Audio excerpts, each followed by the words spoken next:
Puji Tuhan, selamat pagi buat kita semua. Bertemu lagi dengan kami dalam program Berkat Pagi. Pada pagi hari ini, kembali kita akan mendengarkan kebenaran firman Tuhan yang terdapat di dalam Matius pasalnya yang keempat, ayatnya yang ke-23 sampai ayatnya yang ke-25. Sekali lagi, Matius pasalnya yang keempat, ayatnya yang ke-23 sampai 25. Saudara bisa menyimak dan saya akan membacakan. Begini firman Tuhan. Yesus mengajar dan menyembuhkan banyak orang. Yesus pun berkeliling di seluruh Galilea.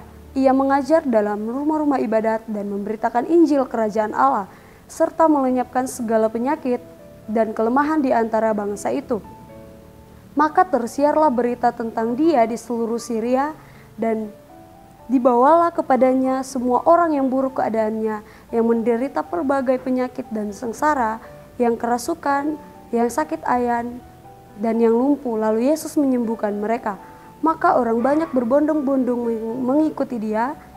Mereka datang dari Galilea dan dari Dekapolis, dari Yerusalem, dari Yudea, dan dari seberang Yordan. Nah, saudara yang kasih dalam Tuhan, dari ayat yang sudah kita bacakan tadi, di situ Yesus mulai melakukan tugasnya atau menjalankan misinya kepada orang-orang yang ada di Galilea. Yang pertama, Yesus mengajar. Dan yang kedua, memberitakan Injil. Dan yang ketiga, melenyapkan segala penyakit. Dalam kehidupan orang percaya, di tengah-tengah kita menjalankan setiap aktivitas kita atau kegiatan kita sangat membutuhkan pengajaran, membutuhkan pemberitaan Injil atau firman Tuhan. Dan yang paling utama ialah mujizat kesembuhan. Nah, saudara, mengapa Yesus mau melakukan ketiga hal tersebut di kota Galilea? Karena Yesus mau orang-orang yang ada di seluruh Galilea bertobat, datang kepada Tuhan, kembali datang di hadapan Tuhan, meninggalkan kehidupan lamanya dan kembali kepada Tuhan. Lewat apa? Lewat pelayanan Yesus, mulai dari mengajar, memberitakan Injil, serta melakukan banyak mujizat. Yesus mau orang-orang yang ada di seluruh Galilea datang kepada Tuhan, bahkan bertobat, berbalik dari kehidupannya yang jahat, dari kehidupan yang menyakiti hati Tuhan. Dan sekalipun Yesus banyak mengadakan mujizat-mujizat, orang-orang yang ada di Galilea tetap tidak mau bertobat. Kita buka di dalam Matius pasalnya yang ke-11, ayatnya yang ke-20 sampai ayatnya yang ke-21, saya bacakan. Lalu Yesus mulai mengecam kota-kota yang tidak bertobat, sekalipun di situ ia paling banyak melakukan segala mujizat-mujizatnya. Ayat 21, celakalah engkau Korazim, celakalah engkau Betsaida. Nah saudara, Betsaida adalah salah satu kota yang terletak di Galilea. Di situ diberikan perikop, yaitu Yesus mengecam beberapa kota. Nah saudara, mengecam artinya mengkritik, mencela, atau memberikan teguran yang keras. Yesus memberikan kritik kepada orang-orang yang ada di Galilea, termasuk yang ada di Betsaida, karena mereka hidup di dalam kegelapan. Lewat pelayanan Yesus, Yesus mau mereka datang dengan sungguh-sungguh kepadanya. Bukan karena Yesus mengadakan berbagai-bagai mujizat.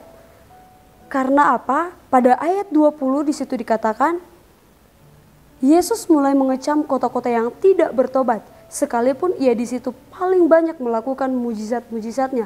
Nah saudara, walaupun Yesus sudah melakukan banyak sekali mujizat, tetapi apa yang mereka lakukan? Mereka tidak mau berbalik kepada Tuhan.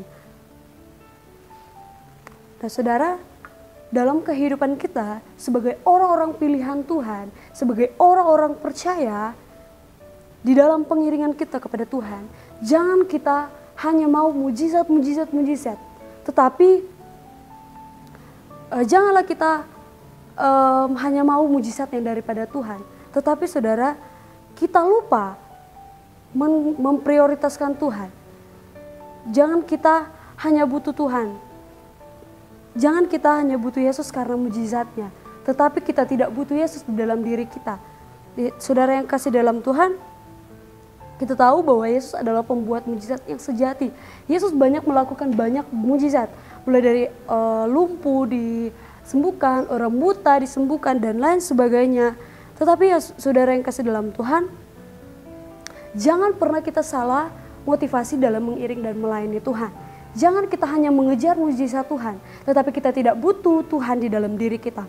Yang harus kita lakukan, yaitu kita benar-benar memerlukan Tuhan dalam diri kita. Kita memerlukan Yesus di dalam diri kita. Ketika kita tinggal di dalam ketika kita tinggal di dalam Tuhan, maka Tuhan akan tinggal di dalam diri kita.